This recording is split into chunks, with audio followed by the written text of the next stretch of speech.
pag-uulat mula naman sa himpilan ng DCSB, ang Spirit FM, CMN Calapan, Oriental, Mindoro. CMN Live Nation. Dennis Nebrejo, magandang araw sa iyo. Magandang araw kasama ng Ariel, magandang araw Calapan City, Oriental, Mindoro, magandang araw Pilipinas. Pinangunahan ni Police Regional Office Mimaropa, Regional Director Police Brigadier General Roger Quesada ang pagpupulong sa mga pangunahing opisyales ng kapulisan sa rehiyon upang ihanay ang mga operasyon sa direktiba mula kay PNP Chief General Romel Francisco Marbil bilang paghahanda sa 2025 midterm national and local elections sa darating na Lunes, Mayo 12.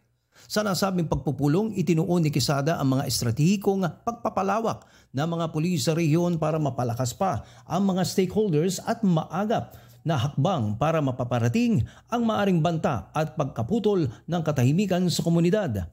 Binigyan din ni Quesada ang kahalagahan ng pagkakaisa, maging mapagbatyag at maigpit na malasakit sa mandato ng kapulisan na pangangalagaan ng proseso ng halalan habang napapanatili nito ang tiwala ng mamamayan at kaligtasan ng mga ito sa rehiyon. Sinabi pa ng Direktor General na dapat sila na sa kanilang tungkulin na maging sagrado ang proseso ng eleksyon. Ang misyon din ng Pulis Mimaropa ay pangalagaan ng mamamayan at masiguro na makakaboto sila sa maayos, ligtas at mapayapa.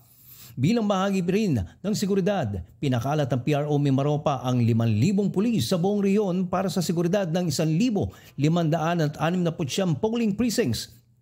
Pinagplanuhan ng maayos ang pagkalat ng nasabing kapulisan sa lansangan para maiwasan ang mga banta sa seguridad at agad na magresponde sakaling may mga hindi inaasang pangyayari bago maghalalan, sa mismong araw ng halalan at pagkatapos ng halalan. Samantala, sinabi rin ni Quesada na nananatiling mapayapa at walang naitalang karahasan sa buong rehiyon na may kaugnayan sa nalalapit na eleksyon. Patuloy pa rin ang kanyang panawagan sa mamamayang Mimaropa na makiisa at maging alerto sa mga kaganapan at agad na iparting sa kapulisan ang anumang masamang pangyari sa lugar ng botohan.